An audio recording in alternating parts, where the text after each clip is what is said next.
Let's get to Tim Walz, who, just when you think no one's sitting at this table, neither she nor the big white blanket, can embarrass themselves any further, he does. She asks him, to her credit, about the carrying the weapons in war, which we know is a lie. He never served in war. He's been stealing valor for quite some time.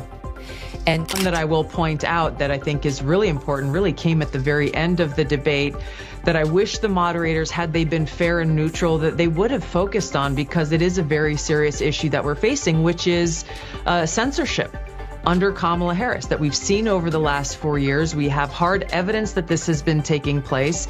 And you have Tim Walz himself, who has said that free speech and the First Amendment is a privilege, and that it does not apply to misinformation and disinformation. When Megyn Kelly and Tulsi Gabbard come for someone, they don't bring scissors, they bring a wood chipper. And Tim Walz walks straight into it with a smile. He somehow manages to be both painfully dull and strangely irritating at the same time, a rare combination that makes him the perfect target. What starts as a few sharp jabs quickly turns into a full-scale demolition of his political identity. Every rehearsed line, every forced smile, every staged moment gets torn apart.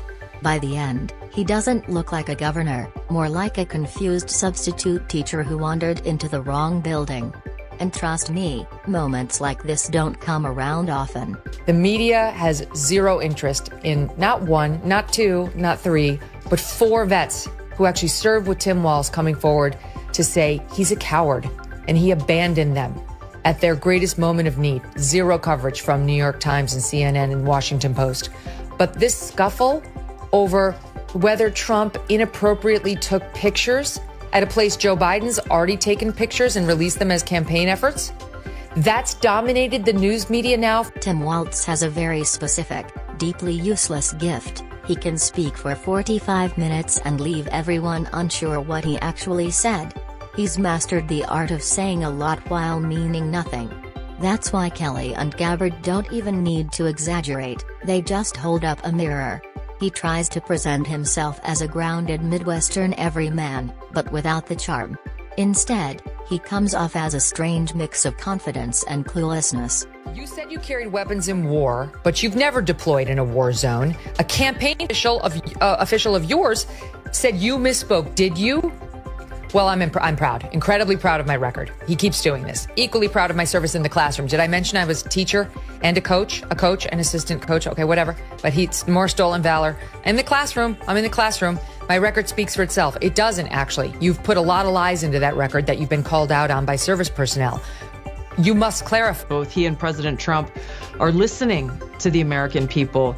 You contrast that with what we hear from Kamala Harris, what we heard from Tim Walz, who had a really, really tough job tonight trying to defend Kamala Harris and Joe Biden's disastrous policies. But what we've heard from Kamala Harris and Joe Biden over the last 4 The roast wastes no time going for the core of his leadership. Walz loves playing the relatable small-town dad, but that image collapses the moment he faces a tough question. He stumbles, rambles, and never lands a clear point. His answers feel empty, like generic motivational slogans no one asked for.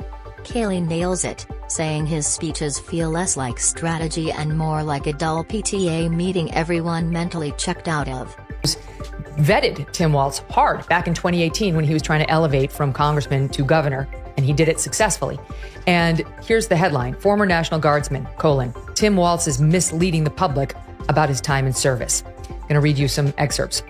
Walz often refers to his military service as he campaigns for governor. However, former members of the Minnesota National Guard are raising concerns over the discrepancies in his story, saying he's misleading. Here's the strange part. Walz can stand in a room full of supporters and still seem like the least important person there. Kelly and Gabbard highlight how bizarre that is.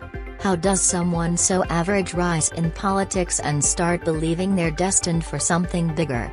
By the end, his man of the people image is completely shattered. Saw Tim Walz, who I think he's done virtually one interview, a puff piece with CNN, and Kamala Harris by his side. And I think he had a tough job, again, of trying to defend Kamala Harris's record and did not meet the mark of even trying to make their case to the American people in a very What makes him such an easy target is the gap between how strong he tries to appear and how weak he actually comes across. He talks big, leadership, vision, responsibility, but when things get real, he backs off. He sounds like a general preparing for battle but acts like someone too nervous to step forward. Kelly delivers a brutal line, suggesting his greatest talent might be looking overwhelmed by everything, even something as simple as choices at a salad bar. And then here's two pieces of this that are really... I speak like they do. People are coming to get to know me. I speak like they do. I speak candidly. I wear my emotions on my sleeves, and I speak especially passionately about, and then he goes on to blame it on the school shootings. I guess he was upset about. Then Tulsi Gabbard steps in and goes even harder. She calls out his weak decision-making. Under pressure, he doesn't rise, he folds. Instead of clear answers, he hides behind empty lines. Together, they argue his entire image is built on smoke, mirrors, and long-winded non-answers. Then comes the hypocrisy, constantly shifting positions while assuming voters won't notice.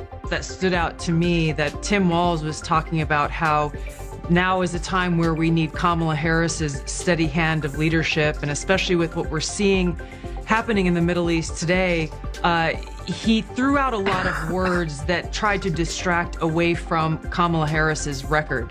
Her and Joe Biden's policy on Iran was one word: don't. The roast digs into his desperate need to be liked. Every speech, every photo, every moment feels like he's begging for approval. But it never works. His folksy style feels forced, like an actor forgetting his lines.